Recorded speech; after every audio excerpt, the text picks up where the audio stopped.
আমি Nourish health department থেকে এসেছি। তো আমাদের পেশেন্টে দেখাতে এসেছিলো, তার নাম হচ্ছে মঙ্গল রায়। তো সেখান থেকে প্রবলেম ছিল, নার্ভ সিস্টেম সমস্যা ছিল। সেখান থেকে পেশেন্টের ওষুধ দেওয়ার পর নার্ভ সিস্টেমের সমস্যা পুরোপুরি ঠিক হয়েছিল। সেখান থেকে তারপর কিছুদিন পরে সুগার প্রেশারের সমস্যা ছিল, তো সেটাও কিন্তু পেশেন্টের ওষুধ খাওয়ার পর ঠিক হয়েছে। সেই ওষুধগুলো কিন্তু দেওয়া হয়েছে আমলা জুস, মোরিঙ্গা, স্পিরুলিনা, মাল্টিফাইবার। তার সঙ্গে সঙ্গে যে আগে দেওয়া হয়েছিল কোকম দেওয়া হয়েছিল, সেগুলো খাওয়ার পর ঠিক হয়েছে পুরোপুরি।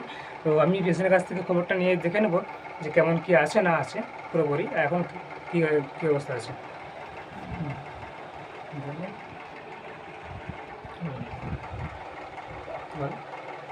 হ্যাঁ, এখন সুগার প্রেশার ঠিক নরমাল আছে। হ্যাঁ, আর আগে যে মাথা ঘুরাচ্ছিল সেটাও এখন মোটামুটি ঠিক আছে। আচ্ছা হ্যাঁ, আচ্ছা।